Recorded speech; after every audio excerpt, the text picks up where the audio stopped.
My name is Wendy Finch. I'm 68 years old, and for 31 years I sat behind a bench in family court. But in 31 years, I never sat on my own case. Until now. The day before my son's wedding, his fiancée pulled me into a hallway and said 7 words I will carry to my grave. The greatest gift you could give us is if you disappeared from this family. So I did exactly that. I sold the house my late husband built with his hands. I canceled every wedding vendor I was paying for, and I left one thing inside that empty house. But here's what none of them knew. What happened in the 48 hours after that rehearsal dinner started, with a piece of paper that was never supposed to reach my mailbox. Welcome back to Alpha Mom Stories. This is where mothers share the stories nobody else would believe, and the ones that needed to be told. Drop a comment below and be sure to subscribe so you don't miss what happens next. I've been retired 4 years now. 4 years of mornings that don't start with a case file. Every day I wake at 5:30. Coffee on the front porch, black, no sugar, same as Richard made it. The house sits on 2 acres outside Cedar Falls.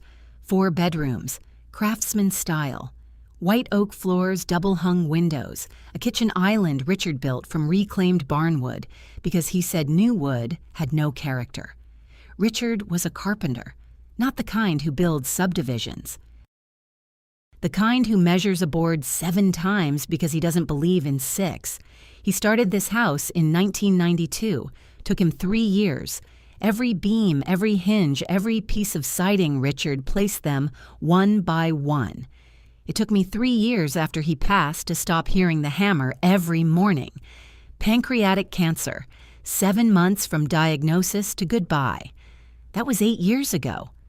Derek was 28, halfway through his master's in education 400 miles away.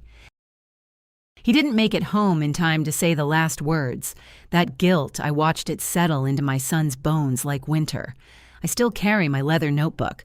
Richard gave it to me our first Christmas. 31 years on the bench, I filled 11 of them. Case numbers, observations, verdicts.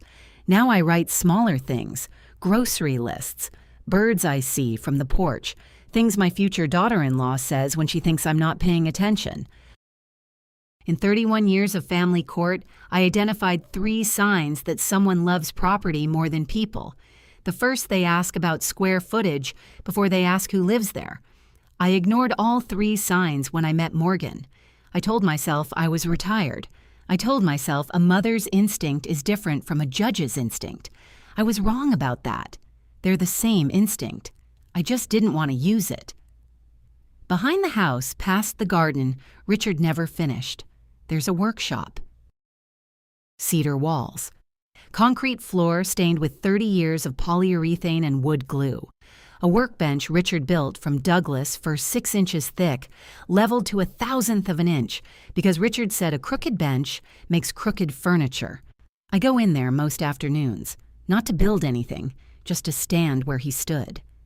The smell hits first. Polyurethane and sawdust and something underneath cedar warm and clean, like the inside of a hope chest. 8 years, and the smell hasn't faded. Richard's hands are in these walls. His toolbox sits on the workbench. Cherry wood hand-carved with brass hinges he salvaged from a church demolition in 1988. Inside the lid, he carved his motto, "Measure twice cut once, RF." I opened the toolbox last Tuesday. Inside, next to the chisels and the block plane, I found Richard's wedding ring. I'd put it there after the funeral because it felt right, his ring with his tools in the room where he was most himself. Next to the ring, a photograph. Derek, 9 years old, standing in this workshop, sawdust in his hair, grinning so wide you could count his missing teeth.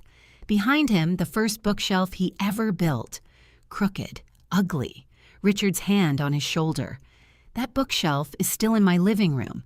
27 years, and it hasn't fallen. Leans a little left, always has. On the back, Derek carved 2 words with a wood-burning pen, Dad plus me. I keep the workshop not because I'm sentimental. I keep it because every time I open that door, I remember this man built a house for his family. Not for a balance sheet. The second sign, someone loves property more than people. They measure rooms with their eyes instead of looking at the photographs on the walls. Derek brought Morgan home for dinner on a Sunday in March, 14 months before the wedding. My son teaches AP History at Cedar Falls High. His students love him. He quotes Lincoln at parent-teacher conferences and means it. He's gentle the way Richard was gentle, patient, steady, the kind of man who holds the door and doesn't notice he's doing it. Morgan Ellis, 31, real estate agent, top 5% in the county, which she mentioned within the first 4 minutes. Blonde highlights, tailored blazer, heels on my gravel driveway. The first thing she said when she walked through my front door, "Wow, how many square feet is this lot?" Not, "What a beautiful home." Not, "You must have wonderful memories here." Square feet, I noted it. I told myself I was being unfair. Over pot roast. Richard's recipe, the one Derek always requests. Morgan looked around the dining room. Her eyes moved wall to wall, corner to corner. I've seen that look. I've seen it in courtrooms when attorneys calculate the value of marital assets. Measuring, appraising, pricing. She paused at the living room doorway, noticed the bookshelf. "What's that?" She pointed at the crooked little shelf with the wood-burned "Dad plus me" on the back. "Derek made it with his father," I said. "He was 9. Morgan tilted her head, smiled. "We should probably get rid of that. It doesn't match the new aesthetic." The new aesthetic. For a house she'd been inside 17 minutes. Derek laughed it off. "Morgan's got great taste, Mom. She's redoing her apartment. You should see it." I smiled. I poured more wine, and in my notebook later that night I wrote, "Morgan Ellis, measured the dining room before tasting the pot roast, suggested removing the bookshelf within 17 minutes. In 27 years, that shelf never moved. It took Morgan 27 seconds to want it gone. The wedding planning started in September. Morgan wanted June. She wanted $120,000. Derek makes $58,000 a year teaching history. Morgan clears $90,000 on a good year in real estate. Together, they could afford maybe $40,000. Morgan wanted triple that. I offered $85,000. Venue catering flowers. The contracts went under my name. Morgan said it was for credit score reasons. At the time, I didn't question it. A mother pays for her son's wedding. That's what mothers do. What I didn't expect was to be erased from the wedding I was funding. Morgan removed me from the planning group chat in October. "Too many opinions slow things down, Wendy." I was not invited to the cake tasting. I was not consulted on the guest list. When I asked which table I'd be seated at, Morgan paused, then said, "Table 12, near the restroom. It's actually a really good spot close to the exit in case you get tired." Table 12. The farthest table from the head table, the one caterers use for overflow. Then Lorraine arrived. Lorraine Ellis. Morgan's mother, 62. Former bank teller currently living off Morgan's commission checks. She arrived for the holidays with opinions and a carry-on full of passive aggression. "Wendy, honey," she said over Christmas dinner, stirring her wine, "you must be so relieved you won't have to worry about this big old house much longer. Retirement communities have the nicest gardens these days." I set my fork down, smiled. "I'll keep that in mind, Lorraine." Later in my notebook, Lorraine Ellis. Table manners adequate. Agenda transparent. The third sign, someone loves property more than people they say, "Don't worry about it" every time you ask about the future of your own house. Derek said it to me 4 times between January and March. I had prepared a surprise for him. A wedding gift 8 months in the making. The deed to this house transfer papers ready for my signature. Grantor Wendy Mae Finch. Grantee Derek Richard Finch. I wanted him to own the house his father built. I just hadn't signed yet. Gavin Ellis showed up on a Tuesday in April. No call, no warning. Just a knock at the door and a man built like a refrigerator standing on my porch. "Wendy. Hey, I'm Gavin, Morgan's brother." Handshake too firm, smile too wide. "Just in the neighborhood. Thought I'd swing by, say hello. Morgan talks about this place all the time." Gavin is a general contractor, 35. Specializes in renovations, the kind where you buy a house cheap, gut it, flip it, and sell it to someone who wants granite countertops but doesn't know what load-bearing means. I learned this in the first 6 minutes. He told me twice. He walked through the house like he owned it, knocked on walls, tested the banister, crouched by the foundation vents in the crawl space, took photographs, just to remember the architecture, beautiful craftsmanship. "Ah, great bones on this place," he said, running his hand along the kitchen doorframe. "Original hardwood. You know what these go for in this market." I poured him coffee, set it on the counter. "I know exactly what this house is worth, Gavin, to the penny." He blinked, picked up the coffee, changed the subject to weather. I watched him from the kitchen window as he sat in his truck before leaving, texting, thumbs moving fast. I couldn't see the screen, but I didn't need to. 31 years in family court teaches you to read body language from across a room. His body said, reporting back. In my notebook that evening, Gavin Ellis, contractor, measured the kitchen twice, photographed foundation vents, asked about hardwood floors, did not ask about a single photograph. Richard built houses for families. Gavin flips them for profit. Same trade, different species entirely. The rehearsal dinner was at Cedar Valley Winery, 32 guests, string lights. A 3-course menu I was paying for but hadn't been asked to approve. I wore my best blazer navy tailored, the one Richard said made me look like a Supreme Court justice. In my inside pocket, a manila envelope, the deed transfer papers, unsigned. I'd planned to give them to Derek after the toasts. The house his father built passed to the son who grew up in it. The dinner was beautiful. I'll give Morgan that. Candles on every table. White lilies, Richard's favorite, though Morgan didn't know that. She chose them because they were on trend. Lorraine gave the first toast. To the couple who built this love from nothing. She paused on nothing. Looked at me, smiled. Derek toasted Morgan. 3 minutes. Mentioned her parents, her career, her vision for their future. Did not mention his mother, did not mention his father, did not mention the house. I sat at my table 12 near the restroom, and I kept my hand steady.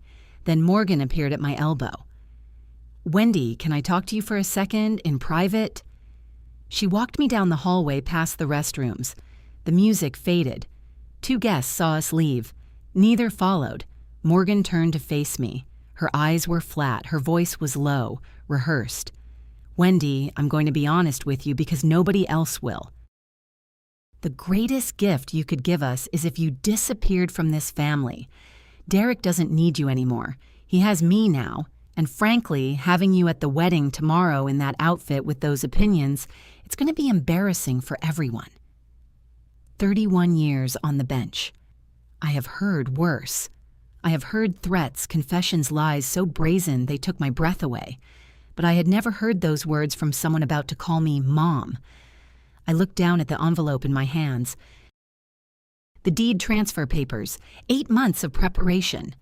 The house Richard built, beam by beam. I slid the envelope back into my blazer pocket. "I heard you, Morgan." I walked to the exit. I did not turn around. I did not cry. I drove home in silence. No radio, no phone call, no tears. 31 years of instinct said the same thing it always said: process the evidence before you respond. Derek did not come after me. I sat in Richard's workshop until 2 in the morning. The chair creaked. The polyurethane smell wrapped around me like a coat. The cherrywood toolbox sat on the workbench, brass hinges catching the overhead light. I took the envelope from my blazer, spread the deed transfer papers on Richard's workbench, the surface he'd leveled to 1/1000th of an inch. I read every line. Grantor Wendy Mae Finch. Grantee, Derek Richard Finch. Property 4287, Ridgeline Road, Cedar Falls. 8 months of attorney fees. 8 months of imagining Derek's face when I handed him the deed to his father's house. I picked up a pen. In the margin, in the space where my signature should go, I wrote one word: denied. Then I slid the papers into the workbench drawer next to Richard's ring and the photograph of Derek at 9. I called Pat at 2:15 in the morning. Judge Patricia Okonkwo, my colleague for 23 years, my friend for 30. She answered on the second ring because Pat has always answered on the second ring. "Pat, I need to tell you something, and I need you to listen like a judge, not a friend. Wendy, at this hour, I can only promise one of those." I told her everything. The square footage question, the measuring eyes, Gavin's visit, Lorraine's retirement village comment, table 12, and the 7 words in the hallway. Pat was quiet for a long time. Pat is never quiet. "What are you going to do?" she asked. Exactly what she asked. "I'm going to disappear." "And the house?" "I need to check something first. Something Gavin said about the hardwood floors." I hung up, went to the mailbox I hadn't checked since Saturday. Inside, between a water bill and a credit card offer, there was an envelope I wasn't expecting, addressed to my house, but not to me. I set it on the kitchen counter, unopened. Some evidence needs to wait for the right moment. It was the morning of the wedding. I did not get dressed. I did not drive to the church. I did not watch my son marry a woman who told me to disappear. Instead, I sat at the kitchen table with my coffee and my notebook. The envelope from last night sat on the counter, still sealed. I wasn't ready to open it, but 31 years of instinct were already building the case. My phone showed 6 missed calls from Derek and 2 from Morgan. 1 voicemail from Derek. "Mom, where are you? The ceremony is in 2 hours. Please call me." I did not call him back. Derek's texts arrived in a steady stream, each one a timestamp in a story I was choosing not to attend. 10:14 a.m. Mom. People are asking where you are. 10:38 a.m. The officiant needs to know about Dad's ring. 11:02 m. Mom, please. Morgan says you're being dramatic. I read each one. In my notebook, I wrote, 10:14, Derek asks about my location. Does not ask if I'm okay. 10:38 asks about Richard's ring. Does not ask what happened last night. 11:02. Morgan labels my absence dramatic, consistent with behavioral pattern. Richard's ring was in the cherrywood toolbox, where it belonged, where it would stay. They got married without me. I know this because Derek sent updates like dispatches from a war he didn't know he was losing. 11:42 a.m. Mom, everyone's asking where you are. 11:58 a.m. Morgan says you're being dramatic. White at 12:15 p.m. We're starting without you. 12:47 p.m. It's done. We're married. I read each message sitting in Richard's workshop, the polyurethane smell, the cherrywood toolbox on the bench, the overhead light buzzing the way it's buzzed for 30 years. I did not cry. Crying is a luxury for people without a plan. I cooked Richard's pot roast recipe, set 1 plate at the walnut table, ate alone. I cataloged Derek's texts the way I would catalog testimony, timestamp, content. What was said, what was omitted. 12:47. It's done. We're married. 4 words. No, I wish you were here. No, I love you. No question about what happened at the rehearsal dinner, just a status report. I picked up a rag, wiped down the cherrywood toolbox. Brass hinges first, then the lid, then the carved motto inside, measure twice, cut once. My phone buzzed. Pat. Saw the photos on Facebook. Beautiful ceremony. Your chair was empty. How are you holding up? I typed back, busy. Measuring twice. Pat replied with 3 words, that's my girl. At 1:30, I went back inside the house, walked through every room. The kitchen where Richard taught me to scramble eggs because I burned them every Sunday for 3 years. The hallway where Derek took his first steps, 11 months old, straight into Richard's arms. The living room where the crooked bookshelf leaned left, steady as the day it was built. 27 years of memories in 4 bedrooms. 34 years of Richard in every wall, and Morgan wanted to flip it. I opened my notebook, wrote, "Decision pending, evidence sufficient, awaiting final documentation." Derek called at 6 that evening. Reception noise in the background glasses, clinking a DJ playing something with too much bass. "Mom." His voice was tight, controlled. The voice of a man trying not to feel what he's feeling. "You missed my wedding." "My wedding? Mom. Dad would have—" "Don't," I said, quiet, firm. "Don't use your father to make this point." Silence. 3 seconds. 4. "Did Morgan tell you what she said to me at the rehearsal dinner?" I asked. More silence. Then, "She said you two had a conversation. She said you got upset and decided not to come. Is that what she said happened?" A pause so long I could hear the DJ transition songs. "Mom, I can't do this right now. We're about to cut the cake." "Go cut your cake, Derek. I'll be here." He hung up. I wrote in my notebook, 6:07 p.m. Derek repeats Morgan's account without independent verification. In my courtroom, I would classify this as hearsay accepted as fact. He did not ask what Morgan actually said. He did not ask for my version. I set the notebook down, looked at the kitchen counter. The envelope sat there catching the lamplight. I'd been avoiding it for 2 days. Tomorrow I would open it, and what I found inside would confirm everything. 3 days after the wedding, Morgan called. Her voice was honeyed, warm, the voice of a woman who has practiced sincerity in her bathroom mirror. "Wendy, hi. I want to apologize for the rehearsal dinner. I was so stressed with the wedding and I said some things I didn't mean. Can we start fresh? Derek mentioned you had a surprise planned for us, some kind of gift." There it was, buried under the apology like a nail under fresh paint. She knew about the deed. Derek had told her. "I did have a gift planned," I said, "but I'm reconsidering." The warmth dropped from her voice so fast you could hear it hit the floor. "Reconsidering, Wendy, Derek told me you promised." "I don't make promises, Morgan. I make decisions, and I haven't made this one yet." She hung up without saying goodbye. 20 minutes later, my phone rang again. Lorraine. "Wendy, dear." That sugared tone. "I hear there's been a little tension. You know, holding on to that house deed well at your age, it's a little controlling, don't you think?"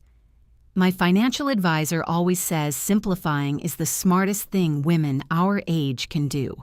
Fewer assets, fewer headaches. "Your financial advisor?" "Yes, he's wonderful. I can give you his number." "Lorraine, I appreciate your concern. I'll let you know what I decide." I hung up. Wrote in my notebook, 3:42 p.m. Morgan calls. Apology 12 seconds.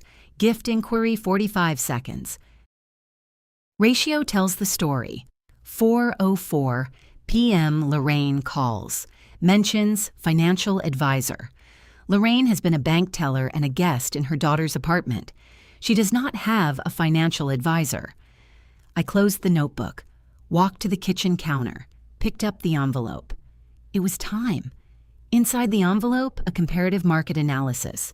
12 pages. Professional binding. Color photographs of every room in my house. The cover page, Property 4287 Ridgeline Road, Cedar Falls. Client M. Ellis. Date March 14th. March 14th. 3 months before the wedding. Morgan had ordered an appraisal of my house 3 months before she walked down the aisle. I turned to the valuation page.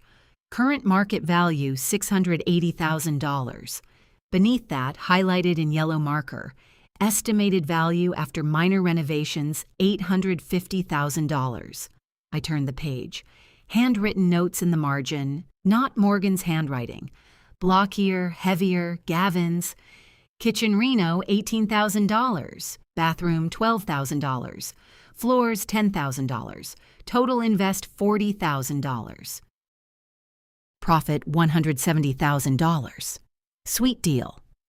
$40,000 to gut the kitchen Richard built from reclaimed barnwood. $12,000 to tear out the bathroom where Derek had his first bath, $10,000 to replace the white oak floors Richard sanded by hand on his knees, board by board over the course of 3 weekends in the summer of 1993. Total investment, $40,000. Projected profit, $170,000. Subject property, my husband's house. I sat at the kitchen table. Richard's kitchen table, the one he built from a single slab of walnut he found at a salvage yard in 1994. I'd eaten 11,000 meals at this table. Derek had done homework here. Richard had sketched the workshop plans here in pencil on a Sunday afternoon. Morgan saw a renovation project. Gavin saw 40,000 in and 170 out. Neither of them saw the pencil marks on the underside of the walnut where Richard measured for the legs. I folded the appraisal. Placed it inside my notebook. Wrote, Comparative Market Analysis. Ordered by M. Ellis, March 14th. Annotations by G. Ellis. Kitchen, $18,000. Bathroom, $12,000. Floors, $10,000. Total investment, $40,000. Projected profit, $170,000. Subject property, the house my husband built in 3 years with his hands. Beneath that, I wrote, In my courtroom, this would be Exhibit A. Richard built this house in 3 years. Morgan planned to flip it in 3 months. I went to the workshop that night. Sat in Richard's chair. Opened the second drawer of his workbench, the deep one, the one where he kept plans too large to fold.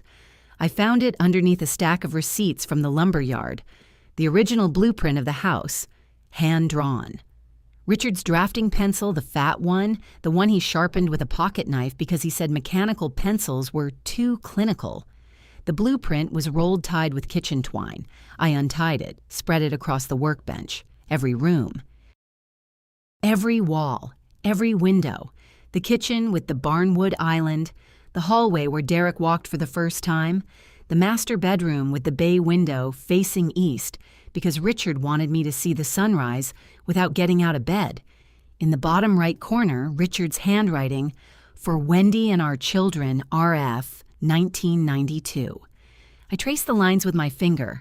The kitchen, the living room, the porch where I drink my coffee every morning. A house is just wood and nails, Wendy. Richard told me once, sawdust in his hair, coffee in his hand. A home is who remembers why you built it. I rolled the blueprint, placed it in a cardboard tube from the workshop shelf, sealed both ends. Then I called Pat. Pat, I've decided. Tell me. I'm going to give Morgan exactly what she wanted. I'm going to disappear. But I'm taking everything that has value with me, and I don't mean money. Pat was quiet. Then, what about the house? I'm going to sell it. Wendy. I called Nina, and I said a sentence I never thought I'd say out loud. Sell the house Richard built. Silence, then Pat carefully, To whom? Someone who will remember why it was built. Now I know what you're thinking.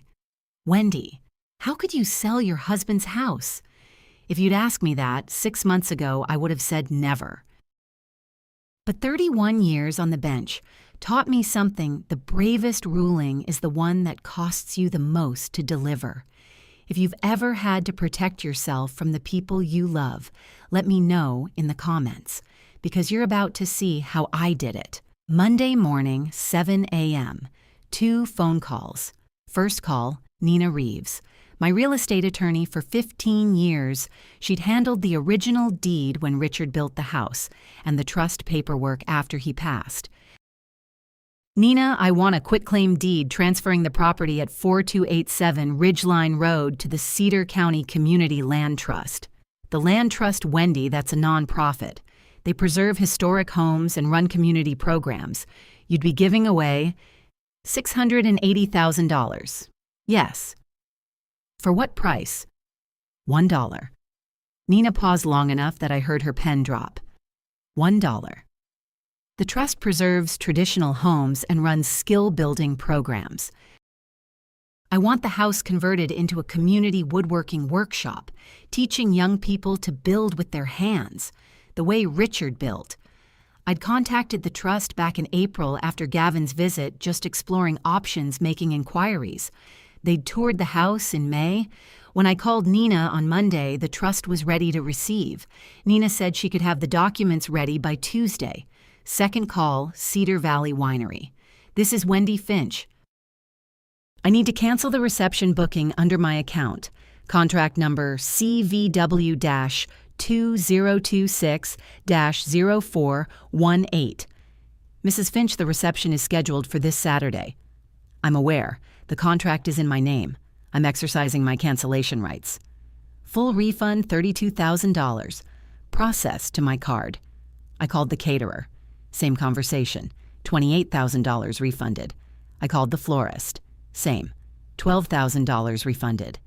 Total return to my account by noon, $72,000. I stood in the kitchen, Richard's kitchen, the Barnwood Island. The walnut table, the window over the sink where I could see the workshop. Morgan's words replayed, "The greatest gift you could give us is if you disappeared from this family." I opened my notebook, wrote "gift accepted, disappearing now," but I choose the terms.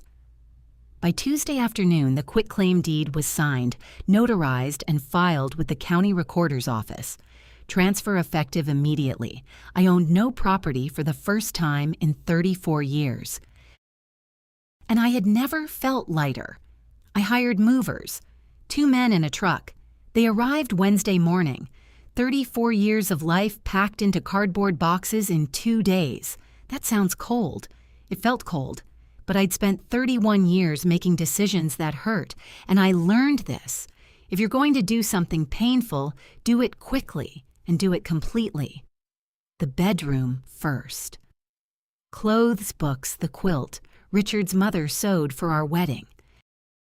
Then the kitchen pots, pans, the cast iron skillet that weighed 9 pounds and cooked perfect cornbread. The dining room. Richard's law books from the shelf I never reorganized because he'd shelved them by subject, and I didn't want to disturb his system. Richard's things had already been sorted years ago. His clothes went to Goodwill the second spring after he passed. His books went to the library. What remained was in the workshop, tools, sawdust, the smell of him. I packed the workshop last. The cherrywood toolbox, I carried it myself. Set it on the passenger seat of my car. This goes with me. The hand tools, planes, chisels, measuring tapes, the square Richard trusted. More than any electronic level, I boxed those for the Community Land Trust. They'd need them for the workshop classes. Then the living room. Empty now except for one thing, the bookshelf. Derek's bookshelf. Dad plus me. I knelt down, ran my hand along the crooked top. Felt the wood-burned letters on the back. 27 years old. Pine. Leaning left. I picked it up, carried it to the center of the empty room, set it down on the bare oak floor. "You stay," I said. I had already signed a lease on a cabin. 2 bedrooms, lakeside, 90 minutes from Cedar Falls. Quiet. Clean. No memories in the walls yet. I locked the front door for the last time. I did not look back. The first domino fell on Thursday. Derek's phone rang during his 5th period class. Cedar Valley Winery. Mr. Finch, we're calling to confirm the cancellation of the Finch-Ellis reception originally scheduled for Saturday. A full refund has been processed to the card on file, Mrs. Wendy Finch's visa ending in 4417. Derek didn't understand. Called the caterer. Same message. Cancellation confirmed. Refund processed. Called the florist. Same. He called me. I was 90 minutes away unpacking dishes in a cabin with no history. I let it ring. Voicemail. "Mom, what's going on? The winery says you canceled our reception. The caterer too. Mom, please call me back. What is happening?" He called 3 more times. I didn't answer. Then Morgan's voice muffled in the background of the last voicemail. "What do you mean she canceled? We already had the wedding." Derek to Morgan. "The reception. The big party Saturday. 200 guests. Mom was paying for it. It was all under her name." "Call her again, right now." I've called 4 times, Morgan. Her phone's off. Lorraine called Morgan that evening. I know because Derek told me later every word. Morgan, the florist, called me about the centerpiece returns. What's happening is Wendy having some kind of episode. Lorraine called a deliberate, methodical, legally executed decision an episode. Morgan to Derek voice climbing, "Where is your mother? What is she doing?" Derek drove to my house, the house where he grew up. The house his father built. I'd contacted the land trust back in April after Gavin's visit, just exploring options. They'd toured the house in May. When I signed the deed on Tuesday, they'd already assigned a director. She was there when Derek arrived. His car pulled into the driveway at 7:43 p.m.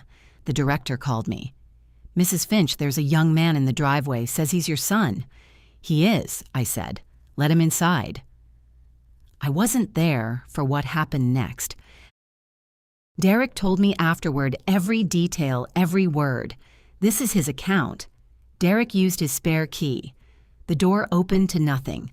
The foyer bare. The hooks where Richard hung his carpenter's apron empty. The hallway where Derek took his first steps, just floorboards, now white oak, stretching into silence. He walked through every room. His voice broke with each doorway. Pat told me this later. The kitchen. No walnut table, no cast iron skillet, no barnwood island. Just countertops and empty cabinets with the doors hanging open like mouths. The master bedroom, no bed, no quilt, no bay window, curtains just glass, and the raw morning light Richard designed this room to catch. The workshop. He opened that door last. I think he was afraid to. Inside, bare concrete, stains where the polyurethane had soaked in over 30 years. The outline of the workbench on the wall a shadow where sawdust had settled differently. The smell was still there, faint.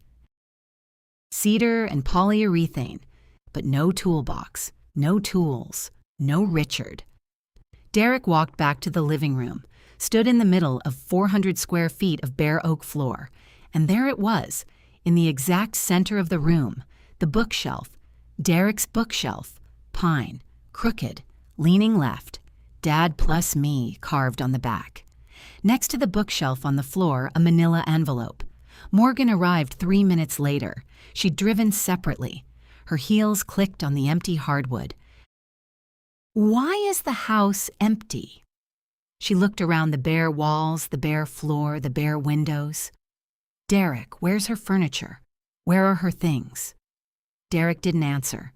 He was kneeling beside the bookshelf, his hand on the wood, his fingers tracing the carved letters his 9-year-old self had burned into pine 27 years ago.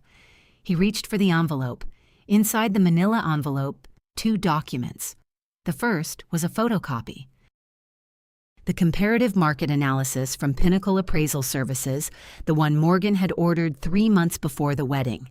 Every page, every photograph, the valuation $680,000, the highlighted estimate $850,000 after renovations, and the margin notes in Gavin's handwriting: kitchen Reno $18,000, bathroom $12,000, floors $10,000, total invest $40,000, profit $170,000. Sweet deal.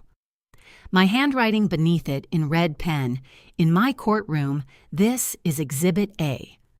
The second document was a deed. Not the transfer deed I'd prepared for Derek that was still in the workshop drawer with "denied" written in the signature line. This was different. This was the quitclaim deed transferring 4287 Ridgeline Road from Wendy Mae Finch to the Cedar County Community Land Trust, signed, notarized, recorded with the county. Effective date Tuesday. Beneath the deed, clipped with a paper clip, a note in my handwriting on a piece of notebook paper. "Derek, your father, built this house with his hands. I kept it safe with mine for 34 years.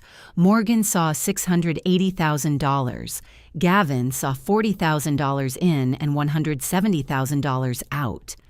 Neither of them saw the pencil marks on the underside of the walnut table, or the nail holes Richard filled with wood putty at 2 in the morning because he didn't want you to scratch your feet. The house is now a community woodworking workshop where young people will learn to build things the way your father did, with their hands, with patience, with love. This note is not the ending. The bookshelf is. Mom.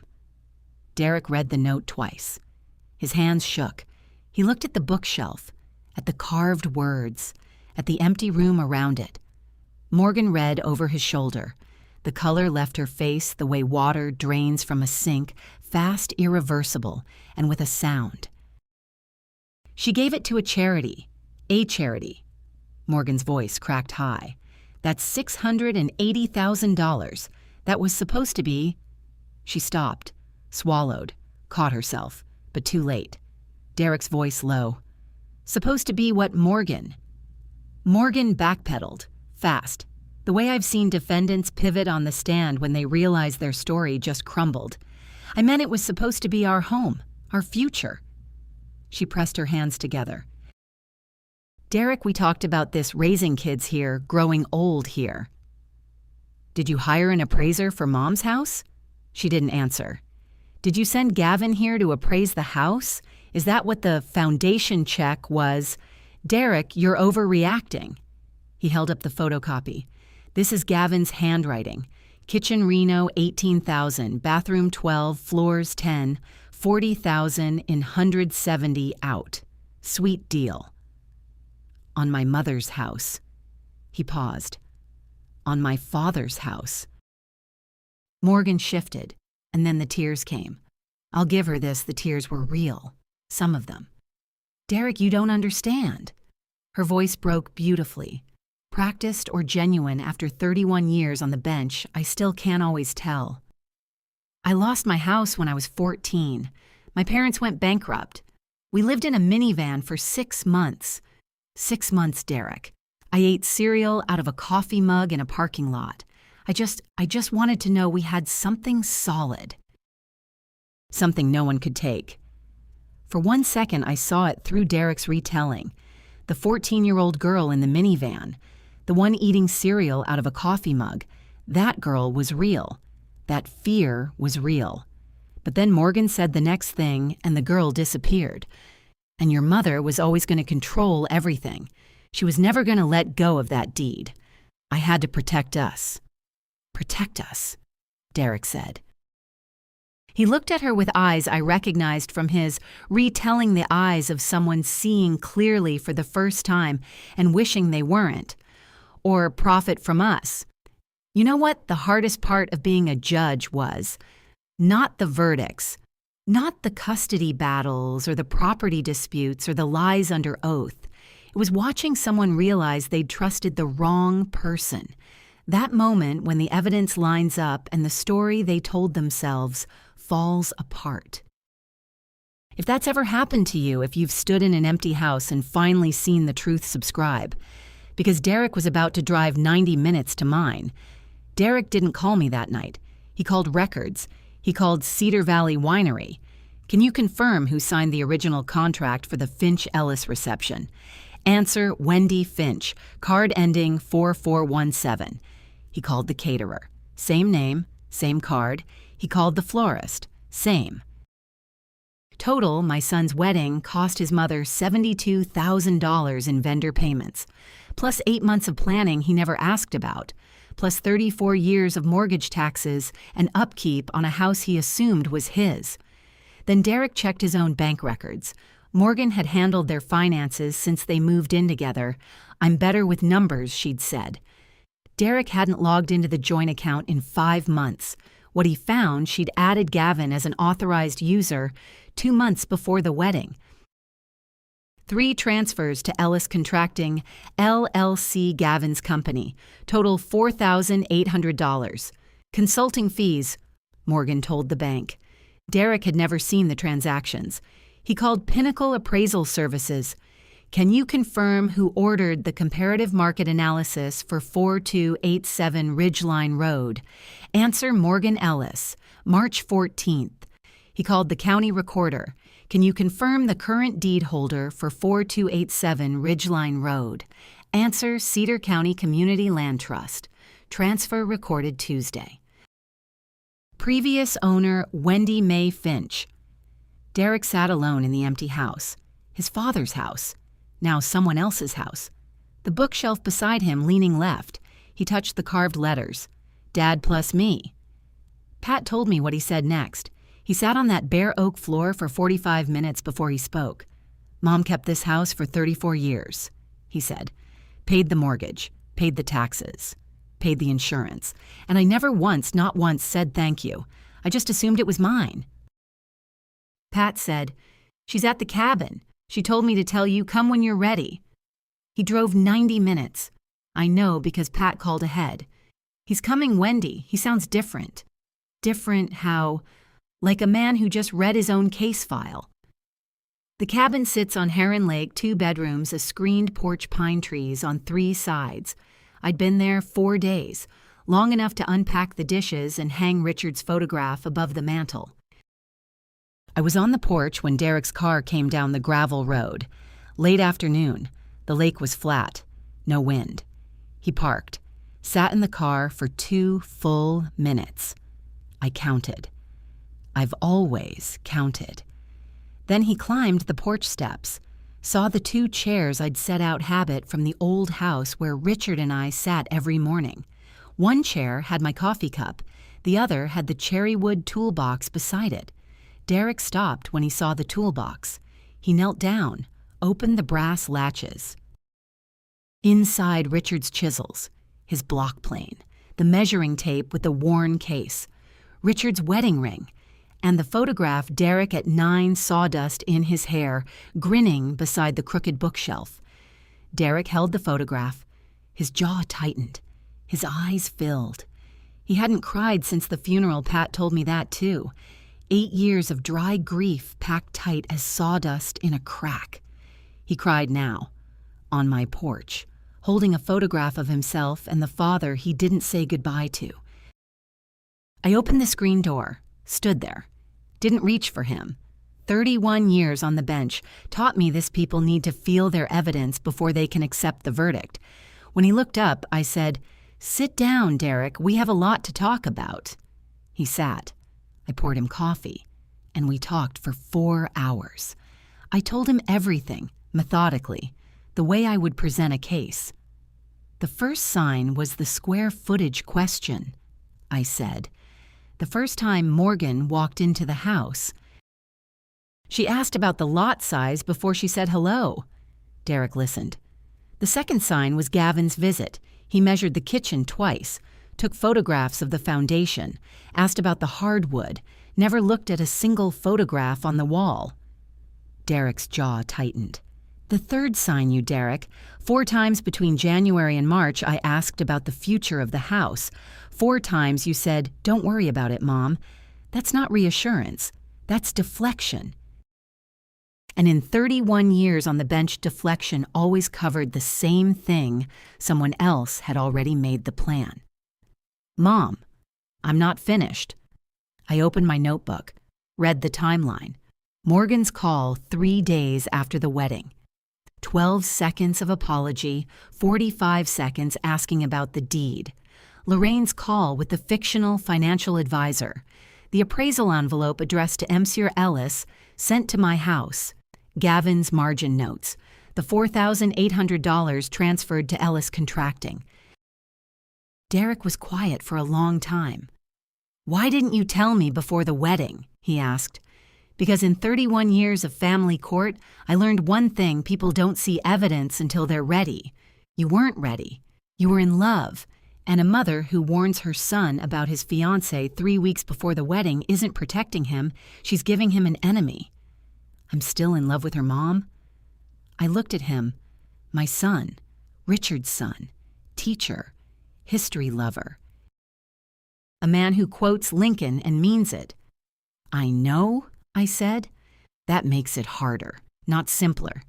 He held his coffee cup with both hands, stared at the lake, said nothing for 9 full minutes.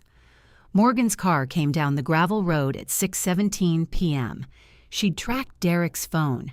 I'd anticipated this in court. The opposing party always shows up when they sense the case shifting. I'd called Pat at 5. "She'll come, Pat." Pat said, I'll be there in 40 minutes. Morgan parked behind Derek's car, slammed the door, walked up the porch steps in heels that sank into the wood. "Derek, what are you doing here? She's manipulating you."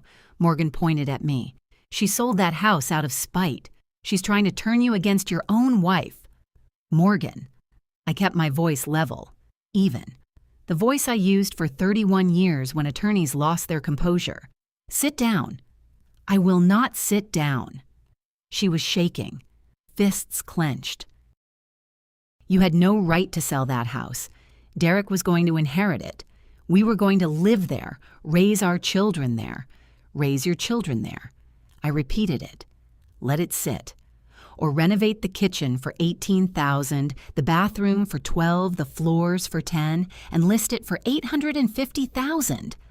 Morgan's mouth opened, closed. I opened my notebook, read aloud, calmly, the way I would read findings from the bench. Pinnacle Appraisal Services. Comparative market analysis ordered by Morgan Ellis, March 14th.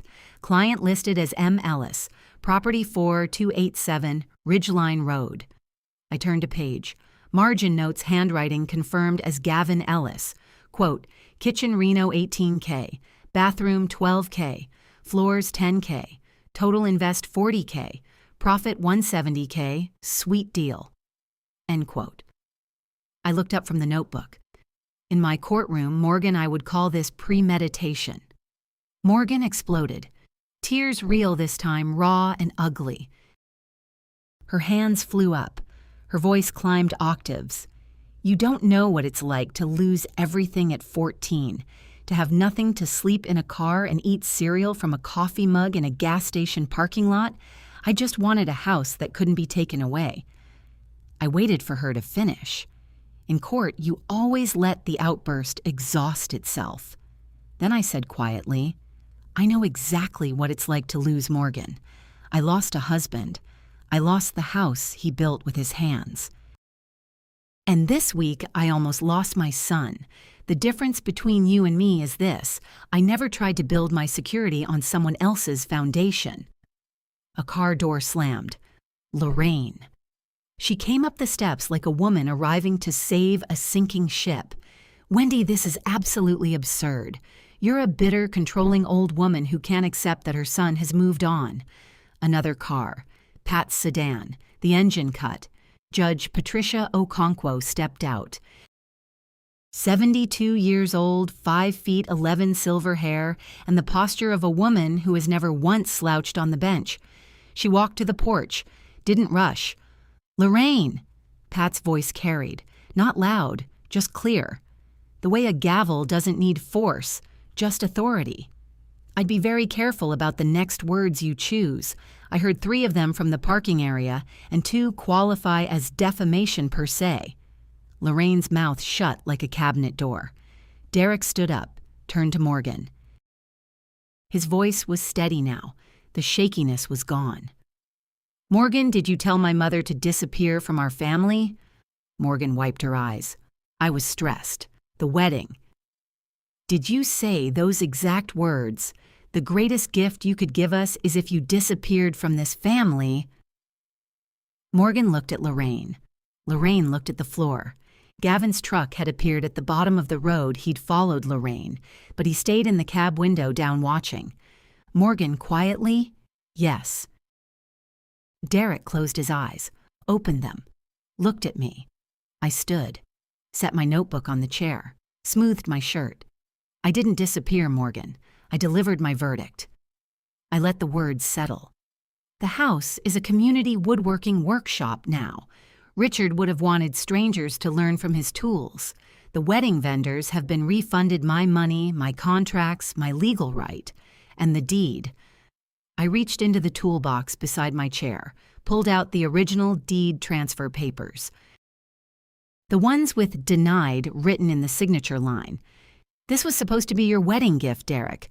I prepared it 8 months ago. But you can't give a home to someone who sees it as a line item on a spreadsheet." I held the unsigned deed in both hands, looked at Derek, at Morgan, at Lorraine frozen on the steps, at Gavin watching from his truck. Then I tore it in half, slowly, one clean rip down the middle. The sound of paper tearing was the loudest thing on that lake. Morgan stood in the doorway of my cabin. Her eyes were wet. Her hands were at her sides.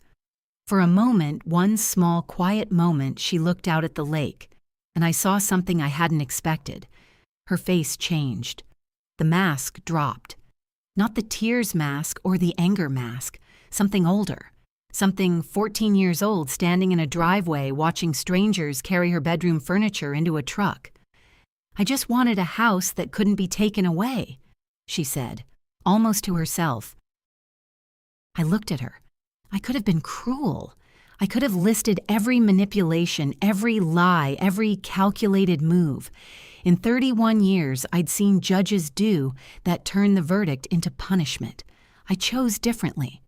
"Everyone wants that, Morgan," I said. "But you don't build security by dismantling someone else's foundation." She turned, walked down the porch steps. Her heels made no sound on the gravel. She'd taken them off somewhere between the shouting and the silence. Lorraine followed, head down. No parting shot, no passive aggression. Just a woman who understood finally that this was not a conversation she could win. Gavin's truck started before they reached the road. He'd seen enough. He backed out without a word. 2 cars and a truck. Gone. Derek and I sat alone on the porch. The lake flattened in the evening light. A heron crossed low over the water.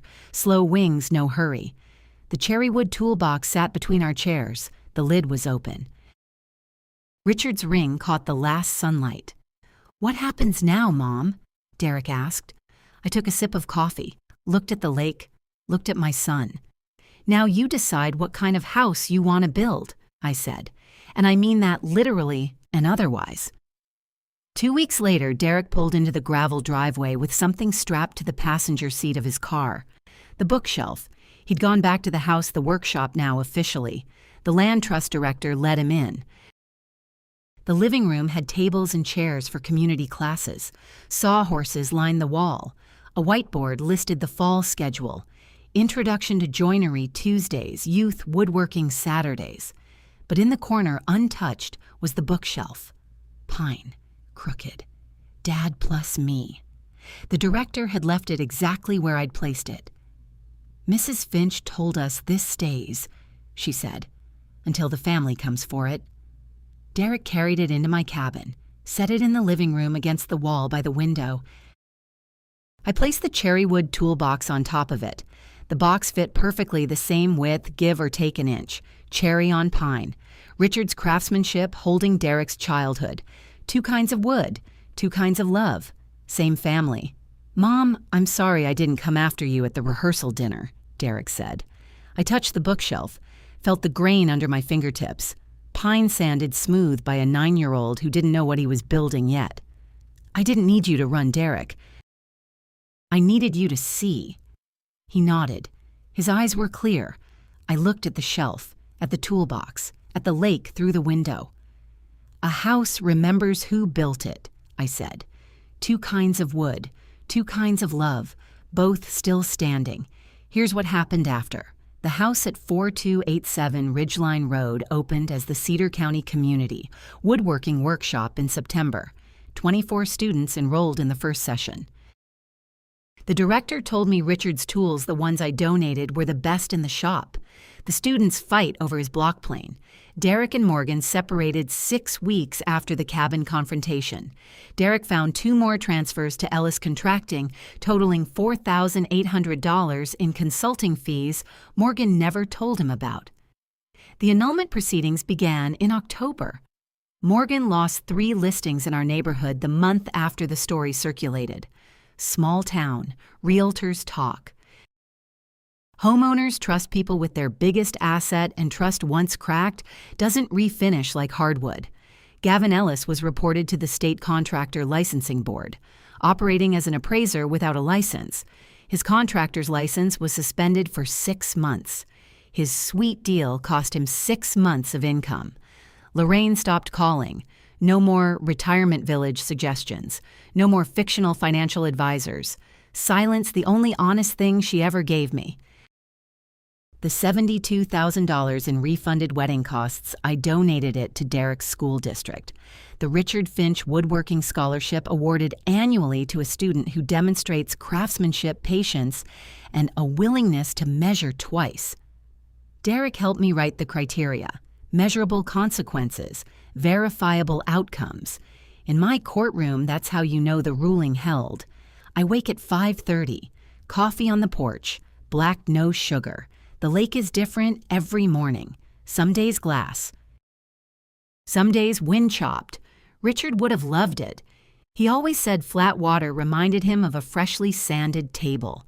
The cherry wood toolbox sits on the bookshelf in the living room. Dad plus me and measure twice cut once, 6 feet apart sharing the same wall. Derek comes on Sundays, brings coffee from the place in town, the dark roast, the one that tastes like Richard's recipe. We sit on the porch. Sometimes we talk. Sometimes we just watch the herons. He started volunteering at the workshop, teaches the Saturday youth class, stands at Richard's old workbench and shows 12-year-olds how to hold a saw. I drove past last week and heard him through the open door. Measure twice, cut once. My dad taught me that. Pat called last Sunday. So, Judge Finch, how does retirement feel now?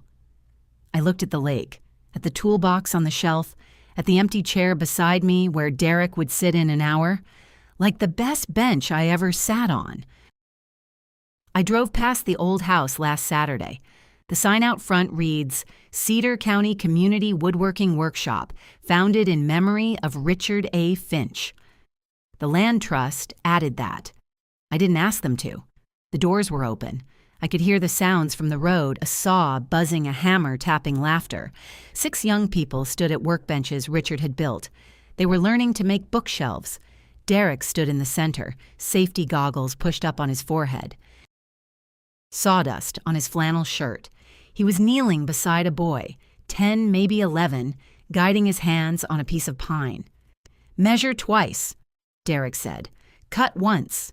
The boy finished. I sat in my car. Engine off, windows down, watched for 3 full minutes. Then I said quietly to nobody and everybody, Richard, they're using your tools. I drove home.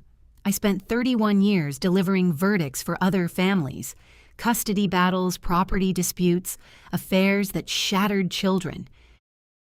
I thought my toughest case was the one in 2004, the grandmother who lost custody to a father with a rap sheet and a good lawyer. I was wrong. The hardest verdict I ever delivered was for my own family. And here's what I know. Now a house is wood and nails. A home is who remembers why it was built. That's my story. 31 years of other people's cases, and the one that mattered most was my own. If this reminded you to protect what you've built, do it today. Share this with someone who needs to hear it. Subscribe, drop a comment, and I'll see you in the next one.